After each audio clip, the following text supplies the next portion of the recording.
So we are now live, so we can go on ahead and take a minute to share onto our pages. Okay, okay, okay.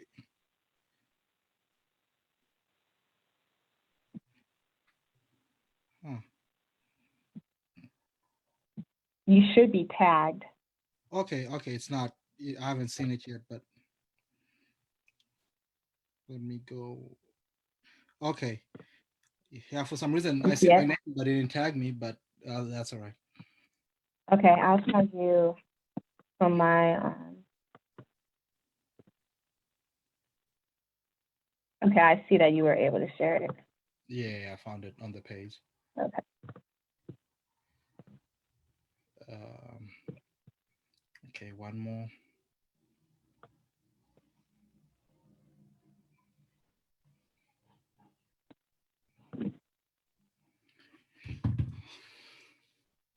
All right, good.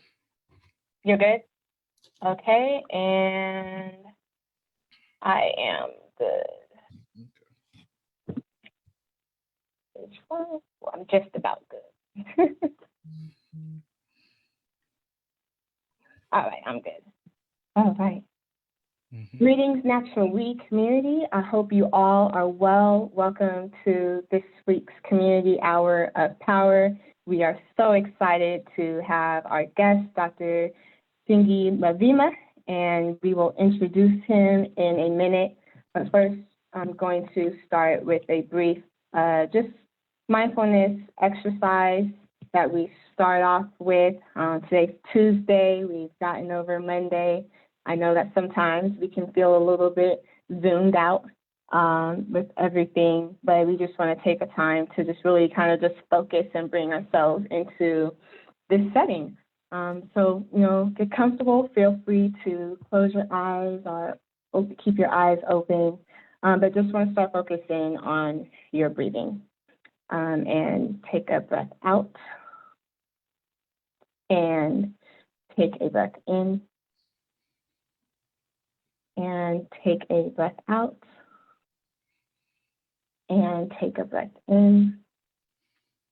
And as you are continuing to breathe, when you breathe out, just imagine anything negative or stressful leaving your mental space, leaving your environment. And as you breathe in, you imagine all that is good going into you and pouring into yourself. And you'll continue to breathe out, breathing out anxiety, breathing out worry, and breathing in peace, breathing in joy, and breathe out. Breathe in discouragement, and breathe in, breathing in encouragement. And as you continue to breathe, I'm going to just read a couple lyrics from a song by Tasha Page Lockhart called Why Not Me? And the lyrics are, excuse me, just continuing to breathe. It says, "This is my moment. There's no turning back. It took me a while, but I have no regrets. I've given my all, let go of the past. I'm not going to break, and I won't be afraid. This is my moment. This is my time. Just move out my way, because I'm not backing down. Now that I realize who I am, I'm alive. So why not me? I'm the perfect person to go through the storm. It won't break me. It won't kill me. I'll move on. And then I'll come out even better than before. And I'll never see this place anymore because my faith is getting stronger every day. I'm removing everything that's in my way. And the fact that I survived another day makes me say, why not me?" So we're going to take a big breath out. Every single negative thing that's impacting you, right now, in this moment, in this season. Just breathe it all out, a really big breath out. And a deep, deep breath in of every good and perfect thing, light, positivity. You're just going to breathe it all in. And when you are ready, go ahead and open your eyes, come back to this place, this moment. And coming back to this place and this moment, knowing that you are more than well, knowing that we are more than well. And I read "Why Not Me," those lyrics, because I think sometimes we forget that yes, we have challenges, and yes, this life is sometimes a little bit hectic, but we got it. We got it. We're the perfect people to go through our life journey and fulfill our purpose and our destiny. And there is no turning back. There's just moving forward, and we learn the lessons, and we know that we will be okay, that we will rise up, and our faith will get stronger as we move from challenge to challenge. Our faith gets stronger and stronger, and we know that we can make it through anything. There's a Mariah Carey song that says, "I can make it through the rain." And sometimes we need to remember that it's through. We're not stopped. We're not stuck. We're going through. It's passing through, and we get closer to our purpose, our destiny, our desires, our goals, and our passions. So I just hope that encourages you. So welcome once again. We are going to hop right into our hour of power. We are welcoming Dr. Shingirirai Mavima, and I'm just going to read a little bit of his bio. Dr. Mavima is a graduate of the African American and African Studies program at Michigan State University.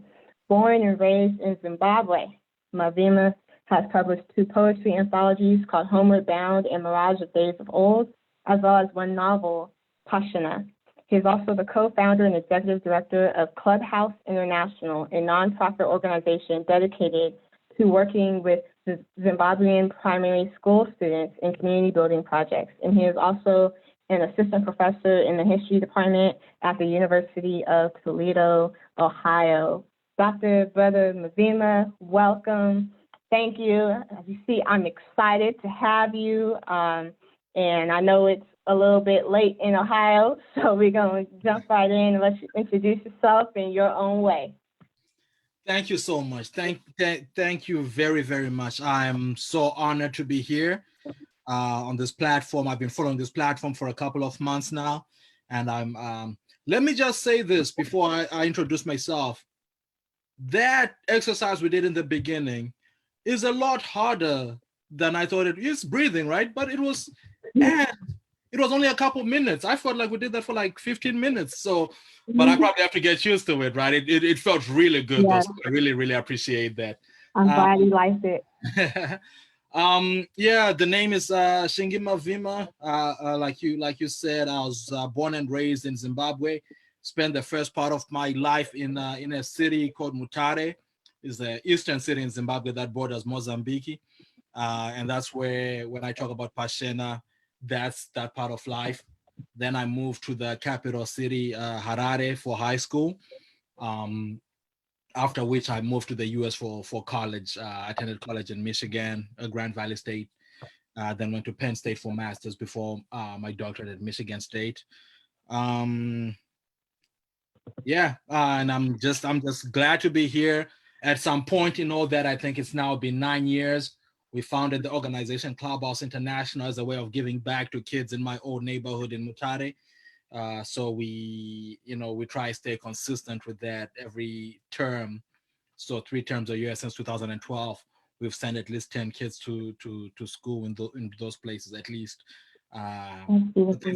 Things have been a little bit disrupted now with COVID, which impacts us on the back end with fundraising, but also the kids have not been back to school. So we're trying to figure out other ways in which we can reach out to them, especially in spaces where they don't have access to the internet like we do. So we're just thinking through things like that. But yeah, that's a little bit about me and the things that I'm into. So That is great. So you got here 9 years ago from Zimbabwe. What was that like? You know, a Pan African man from Zimbabwe now coming to the United States. So how was that transition for you? Man, so just a point of correction. I actually got here a little bit longer than that ago. 13 or 14 years. 2006, I got here, and I was not the, you know, as much as I want to believe I was. I was not the Pan African person that I am now. Yeah, but I Mhm. did come with being from Zimbabwe, which is a former settler colony with a pretty recent colonial history. I must say I came here with some context of black white relationships and the sort of black my sense a sense of my blackness in ways that other people who may have not been from a space like that might not have dealt with. I was firmly aware of that, and I came here with this expectation. So maybe I was a Pan-Africanist without thinking about it, that I would fit seamlessly in as a black person in the US. Well, it turns out that was not the case, right? For several reasons that we've spoken about in terms of some schisms between the communities, and which is why the work of Pan-Africanism is not just some sentimental nonsense. It's work. It's actually, we have to put in work into building that, right? But I came here, Mhm. and I remember we were founding the African Students Union at my undergrad. And I remember talking to the guy who was also Southern African. I think he was Zambian, who was leading that move. He was a senior, or junior, or senior. I was like, oh yeah, should be easy, man. We'll get all these black people to join, because that's the way I thought. It's like, oh yeah, no, man, that's not gonna happen. We have better chance of getting white people to join than African American. That's, whether he was right or wrong, I think is almost besides the point. But the fact that that was my point of entry to the community, and that's a belief that I Mhm. had to contend with for a long time. It wasn't until much later in my undergrad years, and increasingly so over the years, as I opened myself up to different communities, and that I yeah that my Pan-Africanism came into full swing.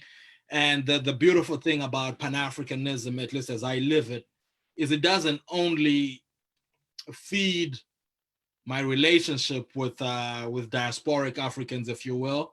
uh it also awakens me so much to how I can better benefit my home community back in Zimbabwe, because I can now look at initiatives and struggles and these things that are happening here, and whoa, how can I make use of this program? I worked for a few years with my Brothers Keep Up program here, and as I'm sitting in Detroit with these middle school children, and I'm thinking, what does this look like if we do it in Zimbabwe? So now I get, my home community also gets to feed off my Pan-Africanism, so big And fan. and right, so you're hitting on a point, and so from Zimbabwe, right, Shona culture Mhm. here and now here, and it's one thing to say Pan African, right, Yeah. and then but then what's that mean when you start living it and it's your mindset and working on it, and you're going from the conceptual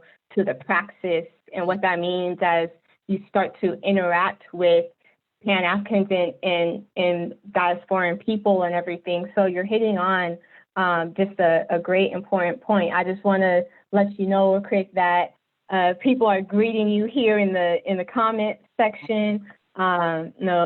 The Grecorete family is saying hello, and we have I don't want to say the name incorrectly, Nomzamo from South Africa. So welcome everyone. Please feel free to join in this conversation in the chat box and ask any questions or comment things, and going from there. But so this is great. So so how does this meld or bridge into beginning to write poetry? Is this poetry on your experiences? Is this poetry on Shona culture? What's going on? Man, so it is poetry on, on my, partly my experiences, but partly my observations as well. So I am Mhm. from a family of storytellers. That's how I like to situate them. I don't recall, some of them would write a poem here and there, but not to the extent that I've done it, But they, every last one of them, in my mom's, I was raised largely in my mom's side of the family. Every last one of them, isn't it? I would ask them to tell me, relate to me a movie that I have watched, just to hear them tell me how that movie progressed in their own words. That's how much I delight in their stories and its jokes and stories and these things. So I've always had an affinity for words in that way. And being a reader as well from a very early age. So I started developing these things, whether it was poetry, whether it was some attempts at rapping and song, even though I can't sing, but I would write a melody and shop it out to some of my friends who do sing, like, what do you think of if you were to sing this with that, those kind of things. So I've always done that. Then when I came to the US at some point, I started to notice a very vibrant, organized culture of poetry, right? This is not to say it Mhm. doesn't exist in Zimbabwe, but I was also a kid, in those years, and I don't remember us doing that a lot when I was in high school, for example. Now I know that, once people got to college in Zimbabwe, that also exists. So I'm not saying like it's a difference between Zimbabwe, but it's just a difference in where I was in that space. And that really started to push me. I started to watch a lot of African American poets, like obsessively, attending open mics. To this day I will say my written poems, and I say this not to pat myself on the back. I think are really, really good, but my performance is what I've had to work on, And I always felt that Mhm. when I would watch these performances, I'd be blown away. I remember watching, like obsessively watching Black Ice, who's a poet out of Philadelphia, watching his poetry on a loop just to see how he enunciated and how he moved. Then I Mhm. used to attend open mics in Grand Rapids and Then I remember the moment when I felt that I had gone from a guy who writes poems to a poet. I have this Mhm. poem, which is a domestic violence piece. I might have been 21 or 22. And I performed it at this Africa Day celebration. And for me it's a poem that I perform, and it's, I think it's well written. And two people came to me after that. The first one was a he was also an immigrant from the continent. Said, hey man, really enjoyed your poem. Tell you what, my sister was in an abusive relationship and she actually passed on, and what do you think we can do to better empower people about this, right? And I Mhm. was like, I am this kid who just writes a poem, like I do not know, But that's when you start to see that these words are moving people. That same day, another lady came to me, and she's from Kenya, and we remain acquainted to this day. And she told me the story about how she had migrated. Her husband was already in the U.S. and she had come here on the promise of, this is the come up. She came with the kids, only for her to land here, Mhm. and it turns out to be very, very abusive, physically abusive. Mhm. And she was telling me that she had left him and she had finally gotten into college, and now she was that within that period she was graduating, and she invited me to come to a graduation party so I could recite that poem because Mhm. people knew her story, and she felt that it told that story well. And from then on, again, we've been acquainted. It's been 10. So that was the moment when I said, like, okay, these words really move people, right? And that comes with certain responsibilities. And I've been writing Right. since then. And a big thing that I've changed, real quick, a big thing that I've changed is I used to write just to write, a lot of frivolous sort of things. And right now I write less, but I write when I'm very, very moved. I write things that I think Mhm. are worth looking at, you know. So yeah. And so, what's your as you're talking, right? First of all, that's great in terms of it's a good feeling when your work is being validated. And you may not be on a grand big stage, right? But you feel like, oh, I kind of arrived a little bit. Like it makes you feel good. And then it's also humbling when you start to hear how people resonate with your words and the care that you've given in. So right, I'm reminded of Audre Lorde's, poetry is not a luxury. And Du Bois, when we're talking about it's not art just for art's sake, but as an African people, there's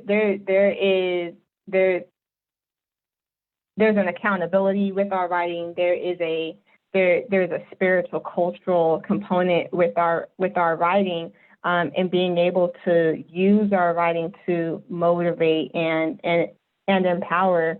And so in terms of now you write when you're moved, you're speaking to that. Right. Indeed. So yeah, and so the major themes that I can say have shown up in my writing, sort of to speak to that point, in recent times have been a lot of again, mental health has been a major theme. Again, which is, before we started this, we were talking about how we don't talk a lot about it, and I found myself, because I don't have those spaces, turning to the page, and when I share some of these pieces, I'm able to get conversation going that way. Somebody, people will resonate with that.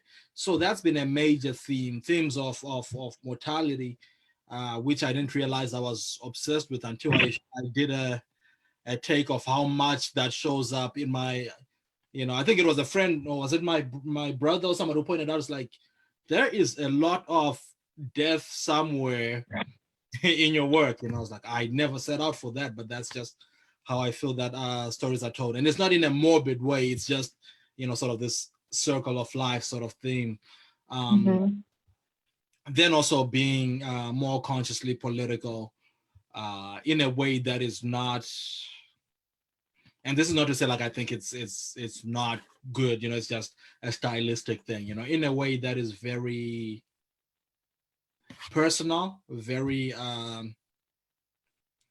interrogative of systems, and in a way that I feel like a lot of this poetry, for example, I have a poem that I wrote that's called a letter from a shithole country, which is based on the president's comments about all these countries, and that is a poem that finds resonance in so many spaces, that I would have written it as like, I'm African, and I'm but the number of my Latin American friends who have seen it and felt like, yo, you told our story there, that's so I try to write in a way that if you are disenfranchised, or if you are marginalized, or if I try to make it as relatable as possible without losing the essence of my own story in it, so yeah. So when did your first anthology come out? The first one, Homeward Bound, came out in 2012. But I've been writing this is a collection of poems. Like, one of the things that you hear a lot in music circles is why first albums are usually pretty good is like, it takes you your lifetime to write your first album, then you have from then on to the next year to write your second one. So that's why. So it was work that I'd been writing, I think, from as early on as freshman to sophomore year in undergrad. So, and I was done with my master's at the time, and I was back home being back in Grand Rapids, which is my American home, if you will. I've got family there, and we were just going through quite a bit as a family, and I couldn't find a job to save my life. So I lost myself in putting this together. And I, that one was self-published. It's the one self-published book I had. So I just figured out how to do that using Amazon and Create Space. Mm-hmm. Had a photo shoot with a good friend of mine who was nice with a camera, and it took us a couple months, and also, oh, I cannot understate this. I also brought in four of my Zimbabwean friends who are also poets to contribute. Um, I think they contributed altogether. They contributed 7 poems, two each from three of them. Then my cousin Rue, she submitted one about the plight of being a young African woman, and it's a beautiful piece called "Uncatered For." So then we put it together, sort of an anthology. In a way, it's 80% my work, then those pieces as well. So it flowed very well. So that was in 2012. Um, then some folks I had met at Penn State decided to work with me on the second one, which became Mirage of Days Old. This one was exclusively my poetry, and it also brought back some of the poems from Homeward Bound, plus plus a bunch more that I had written since then. So that comes out in 2015. So That's great. So now here we are, 2020. You are an assistant professor of history in Ohio, and you have Pasina. So you've gone from poet, spoken word artist, performer, to now you are writing a novel. So what is Pasina about? How did it come about? Where do you see it situated in your work as a creative author? Man, so Pasina, and also on my wall here, is my definitive. It's a really beautiful poster on your wall. I've been looking at it.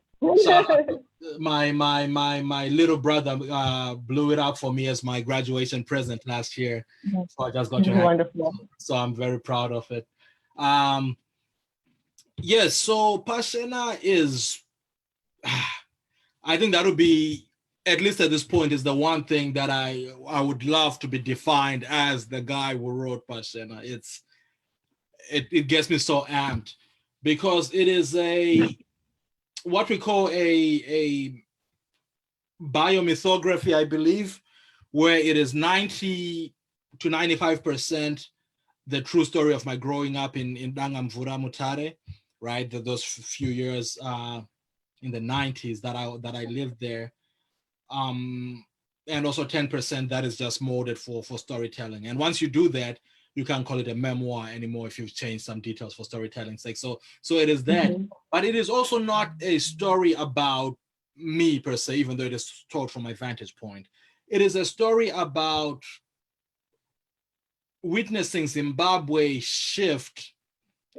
Those few years that I talk about are seismic in Zimbabwean history, because those are the HIV/AIDS years, when at some point statistics had it that 1 in every 4 people was infected, and the average life expectancy was down to 29 or something, because so many young people were dying.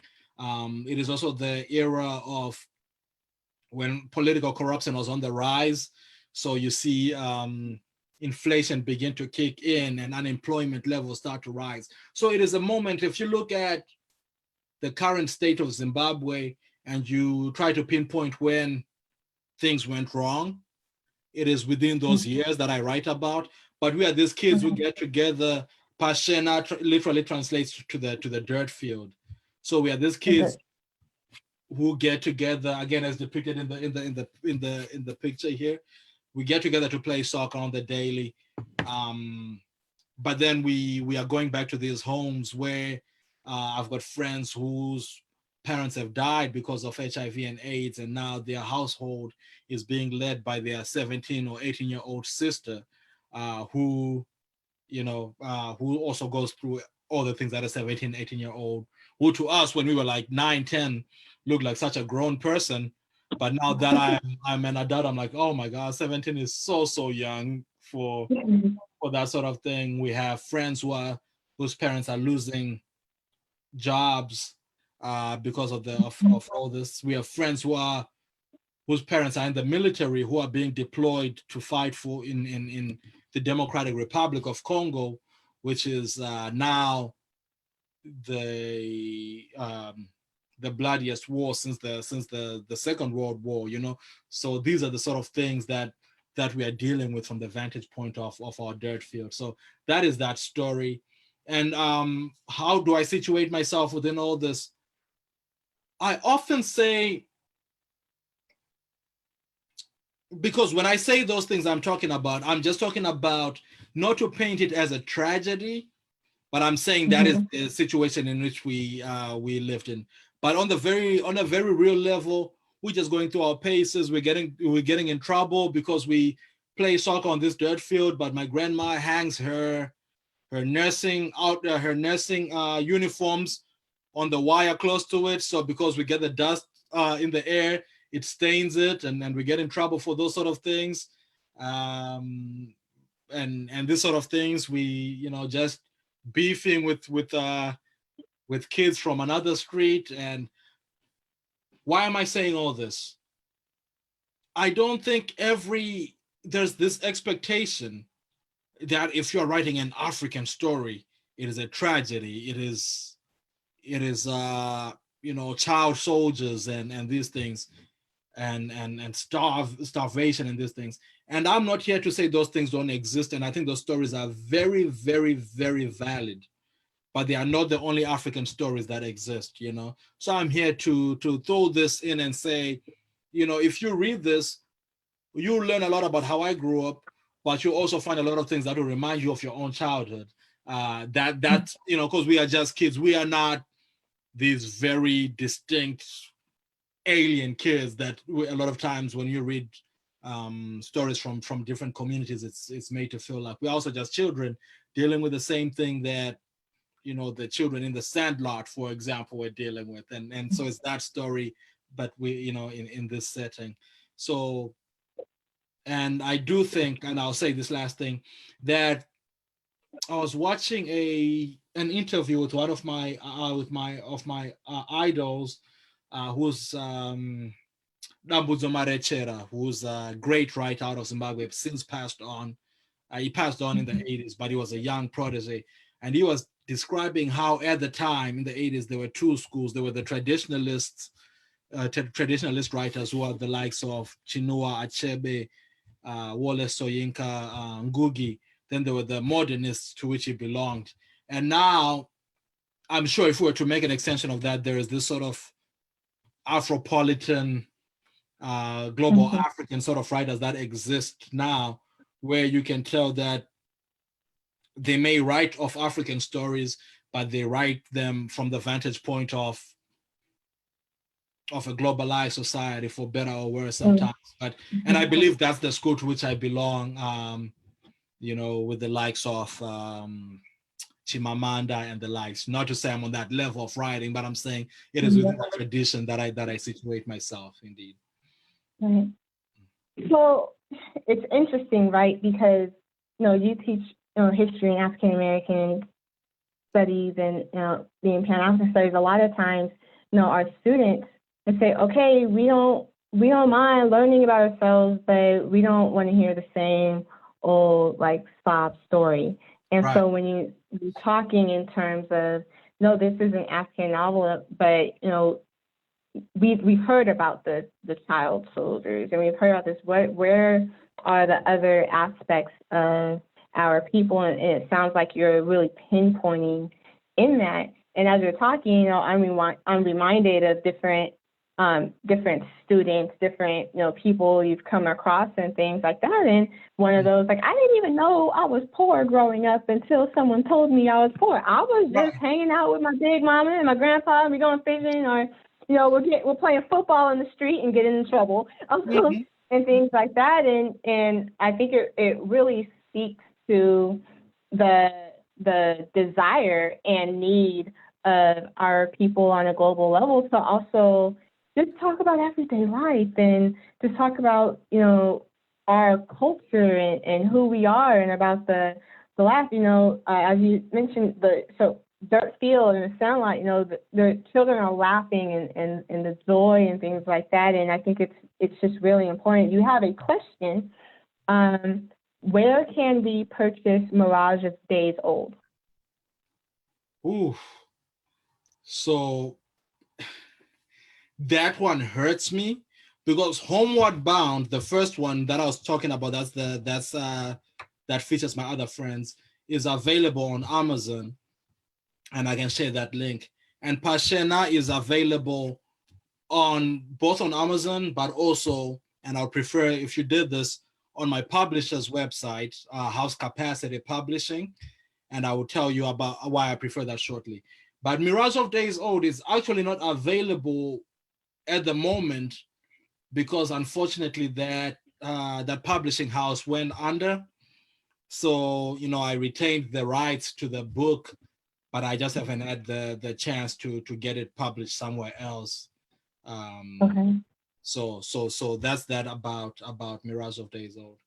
And so to quickly plug in why I would want you to buy Pashena from, if you can buy it from Amazon and that's easier for you, cool. But if you can buy it from House Capacity, because that's my publisher's website, my publisher, Kiera Jones, a good friend of mine, she's a young Black woman out of Detroit who's founded this wonderful publishing house that's growing. And if you know anything about the publishing industry, it is an old white man's game. So it's interesting to see like a young Black woman breaking into this. If we're talking about equity, this is what some of it looks like. And so if you can buy it straight from her. What's the name of the publishing again? Of the publishing company, it's called House Capacity. House Capacity Publishing. House Capacity Publishing. Mm-hmm. I'm going to type it into the chat now. Do you know what the website is? I think it's just housecapacitypublishing.com. Okay. And they have a Facebook page as well. So, indeed. All right. So that is in the chat box. I'm sorry to hear about the publishing going under with Mirage of Days Old. So we are going to look forward to when you're able to publish it elsewhere, since you have the rights and that ownership. Indeed. And being able to go from there. And for let me just say this though, for what it matters, I have a Facebook page, just Shingirirai Mavima, and also a YouTube page by that same name where I post a lot of my poetry reading. So in the interim, as you wait for the written word, that's also a good space to engage with some of my material. So, okay, I'm going to go ahead and tag your poetry page in the comment section as well, so people can click there and go ahead and like and follow the page. Sure, indeed.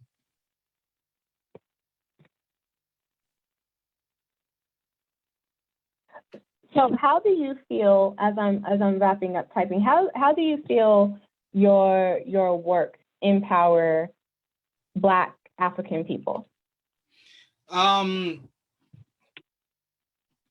So one of the big things that I do, if we're talking about Pashena, for example, is representation, right? And I don't mean just representation but there is a story published about Angamvura right now. That is insane. That is beyond my wildest dreams when I was growing up. To be able to see my streets spoken about, right? And I think that alone is very empowering. And think about what it does to the psyche, right? To the fact that we see, all, from a Eurocentric paradigm, we see all the nuances of it, right? Through and through, we see so many movies, so many characters, so many dynamics, to a point whereby something as fringe as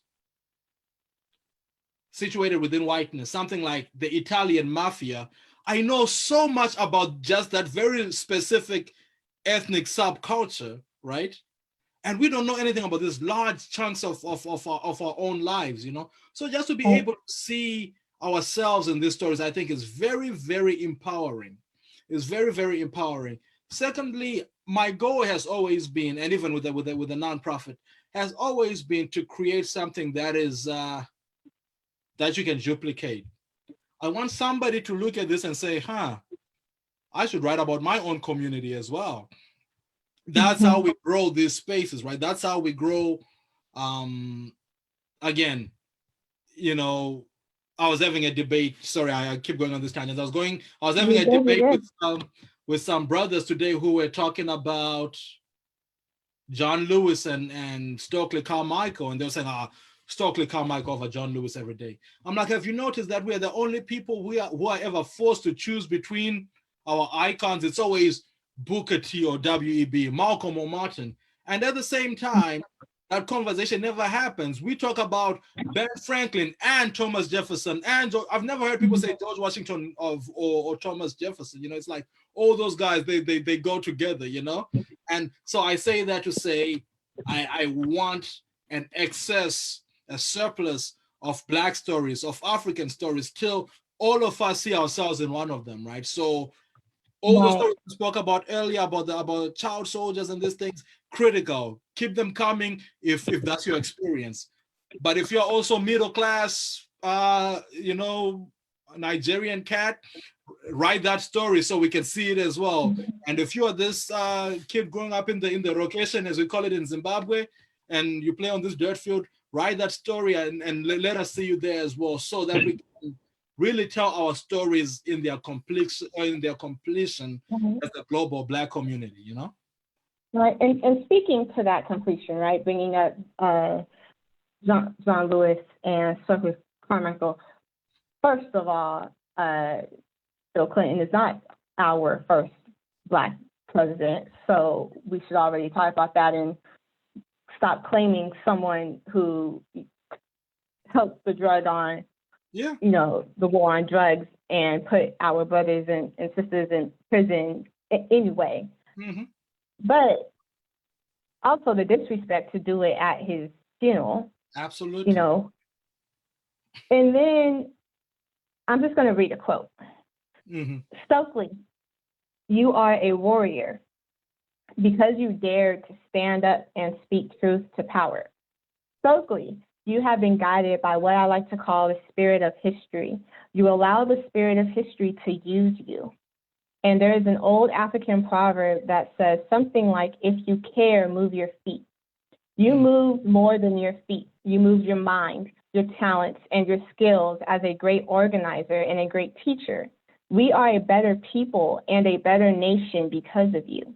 Thank you, my brother. Thank you, my friend. Thank you, Mr. Chairman. Thank you. Those are the words of John Lewis. And I bring this up in the context of what you're saying about and the discussion and dialogue that you had today, because you know, you're a history professor. I have some historical background with my research. It is so important to look at the words of our elders and our ancestors and how they speak about each other. Absolutely. So while, you know, we can be here in 2020, having not been, you know, in the trenches during those times, and Stokely over John Lewis, but look at the camaraderie they had and the understanding that they had, and understanding their role and their place. And, you know, one of the comments said Marcus Garvey and W.B. Du Bois, not Garvey or Du Bois, and that is so important. As much as we talk about Garvey back to Africa, Garvey was also very conscious in realizing that not everybody was going to go back to Africa. So how do we set up and build institutions here and have the representation? You know, from a psychological background, we look at African and Black psychology, the representation matters. And not only is it just, okay, just put a Black face up there, put an African face up there, but what is being said and what is being poured into our mind and our psyche and our hearts and our spirits and our emotions. And so it is so important to have those representations. As you said, like, I'm looking forward to reading your novel. I'm looking forward to reading, you know, a perspective that is not the child soldiers, but while I also recognize the child soldier still is important, and to be critical and understand that in the passion that goes into that, and being able to make a difference and progress and stop that at the same time. Indeed. And so if you go, you can respond if you want to. No, absolutely. No, I was just really vibing with what you were saying. And I'll say one more thing about because I thought that was a very relevant conversation, is that one of the things that I had to chastise these brothers for is the only reason we are having this Stokely John Lewis conversation is because Bill Clinton said it. So we're letting him dictate our narrative. Even if, and let me tie this into a comment that somebody made about the book, at a book reading I was doing, and an African American sister who's part of our community of scholars as well, and she had, and she wasn't being confrontational or anything like that. She was concerned about this. It's like, do you feel that when you put this picture of you and you're dusty and you're showing this poverty part of your, because she knew that I went to high school in a slightly more affluent neighborhood. So why don't you tell that story? Don't you feel like you're playing into the stereotypes by telling this story? And my response to that is the same response, it ties in thematically to how I feel about this. In that, if I tell the story that the Eurocentric gaze wants me to tell, that the Eurocentric worldview wants me to tell, then I have failed as a storyteller. However, if staying away from that worldview, right, is my number one inspiration in writing, I've also failed because they have also controlled how I tell my story, So that's the same thing I say with, if you agree with this sentiment that John Lewis was better than Stokely because Bill Clinton said it, then, you're letting him dictate the narrative. However, if you adopt that dichotomy, even if you disagree with them, you have also let him influence how you think about our icons, about our elders, right? Because you would have never otherwise thought to compare Stokely to John Lewis in that way. So we need to be careful with that. And I say that about the book, that, if I am so afraid of how the world is going to view my community that I don't tell my truth, or the truth as we lived it, then I might as well have let them tell me what to write, because so it's very important that we hold on to the truth we know, and be very, to keep the influences, particularly the influences that are historically not within our interests, in perspective, right? So yeah, I just wanted to emphasize. It's an interesting position. On one hand, it's a power conversation, right? In the power dynamics, drawing upon Amos Wilson and the different types of power. You have the physical, you have the corrosive, you have the manipulative, and the psychic, and so on and so forth. The other four escape me at the moment. And how does it influence the way we move and the way we think and the way we see and act, and even to the point of what happens when the power dynamic is so imbalanced that even making a decision to not speak about them or not come from a Eurocentric gaze also at the same time, it's like this puppeteer, right? And how do you navigate that? And you being in assistant professor in the academy can not only speak to that in terms of your art and as poet and in the novels, but also in the academic side, as you fight for tenure and things, and you play that game while still navigating and trying to not only trying but holding to our true selves and being able to be our full authentic selves. It's time consuming. It's mental, but it's also important to recognize and go from there. I think you're hitting the nail on the head. Indeed. and which leads me again, which circles back to my publisher and this the importance of our spaces, right, and our institutions. And I say this, with a very elaborate African-centered mind, but also not an exclusionary mind, if you will, because I think those the variety of spaces that exist have served the communities that they were meant to serve very well. We may not necessarily be that community, and I say that to say, for that to not have been a question at all that I had to field with this publisher was delightful. It's just like, okay, cool. That's not something I have to be concerned with, with them. I'm sure I would have had to worry about some of these portrayals if I was publishing with somebody else. Now, Right. the thing though is it may come at the expense of, because I recognize what a marketing budget for a bigger publishing company may look like, and it may come at the expense of profitability, really, but something's gotta give. And also, but at the same time, which is why we talk a lot about buy black and support these businesses, so that we can continue to cultivate these spaces where we can tell our own stories, support the writer, support the publisher, and the same goes for the different enterprises that we have as well.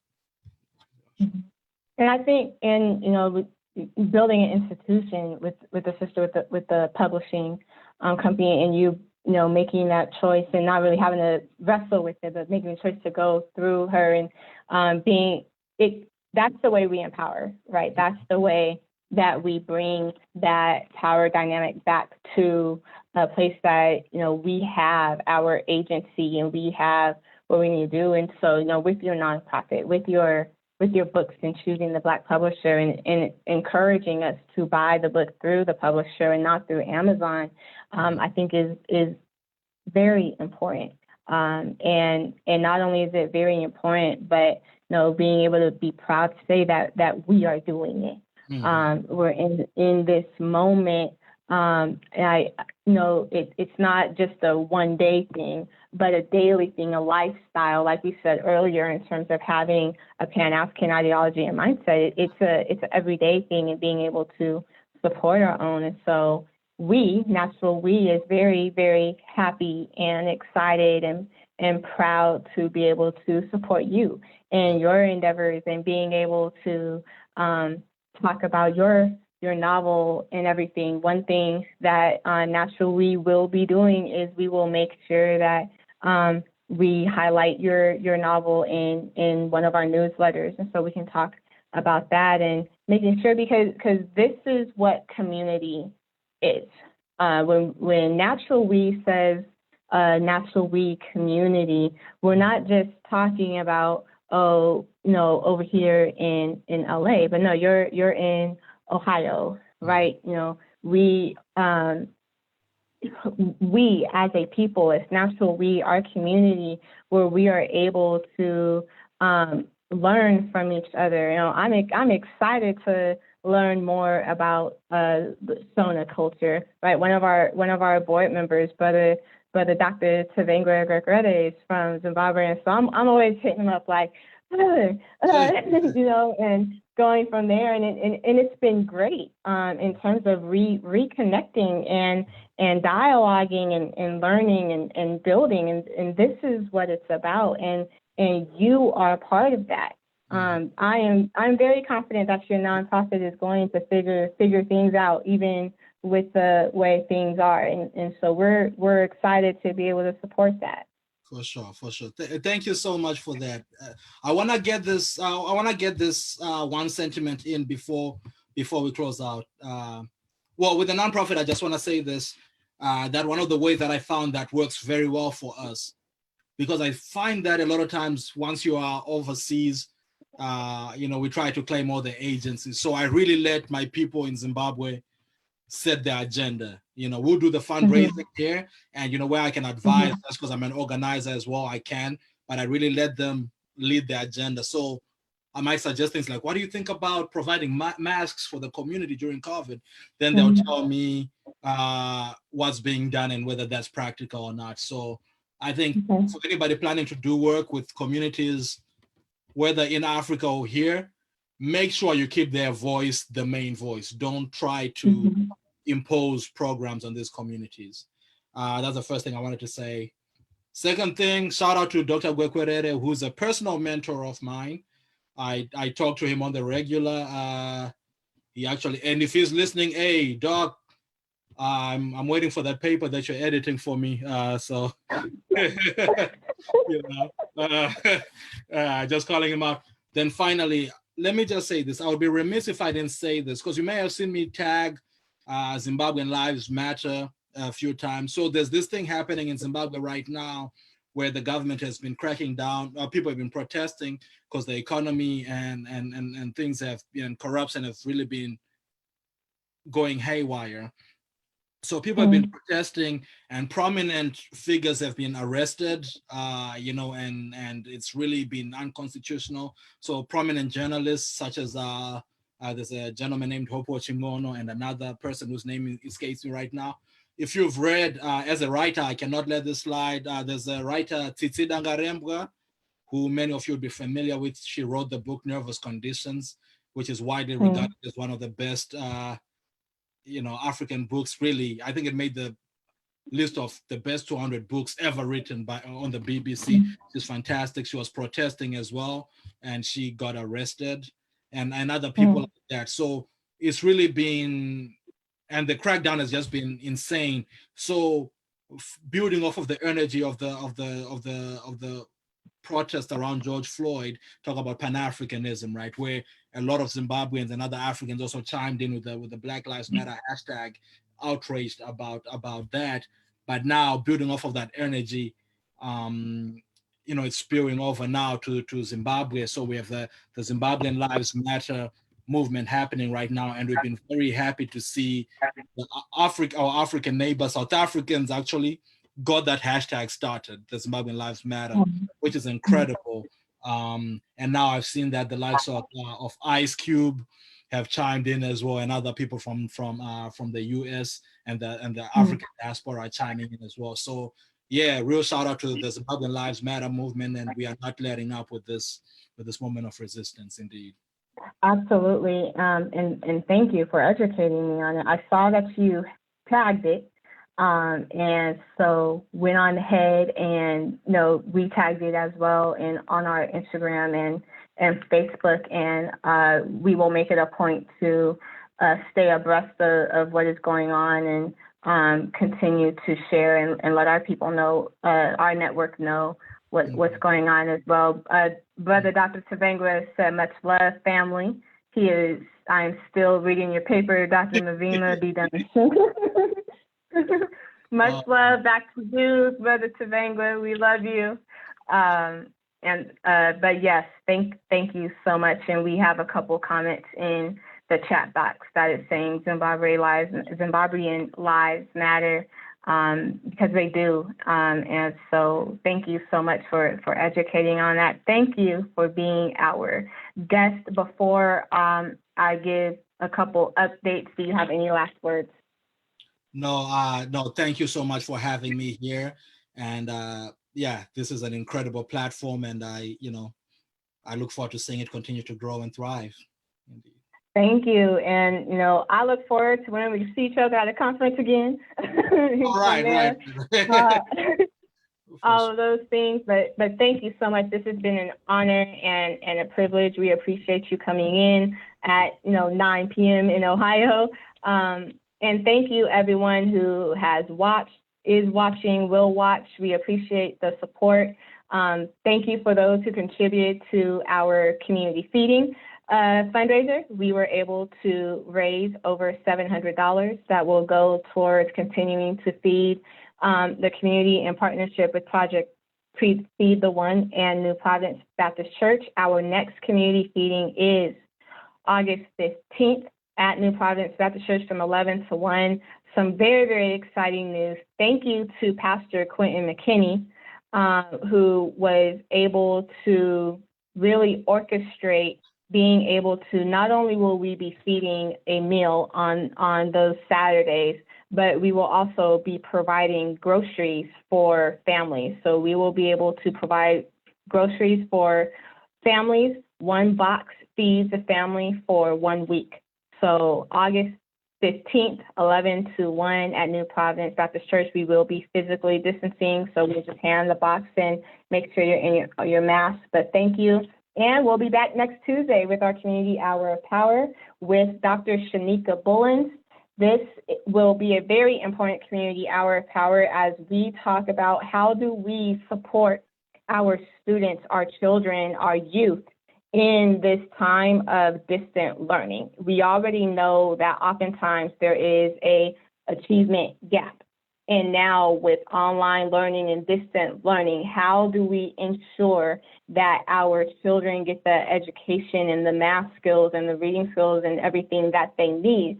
But not only do they get those skills, but how do we utilize this time to offer African-centered education for our children? So we will be talking about that with Dr. Shanika Bullens, talking about some upcoming projects that Natural We will be doing to teach our children what they don't teach about us and our people in the classroom. So thank you so much, everyone. We hope you have a great evening and weekend. Thank you again, Dr. Mavima. We appreciate you. Take care, everyone.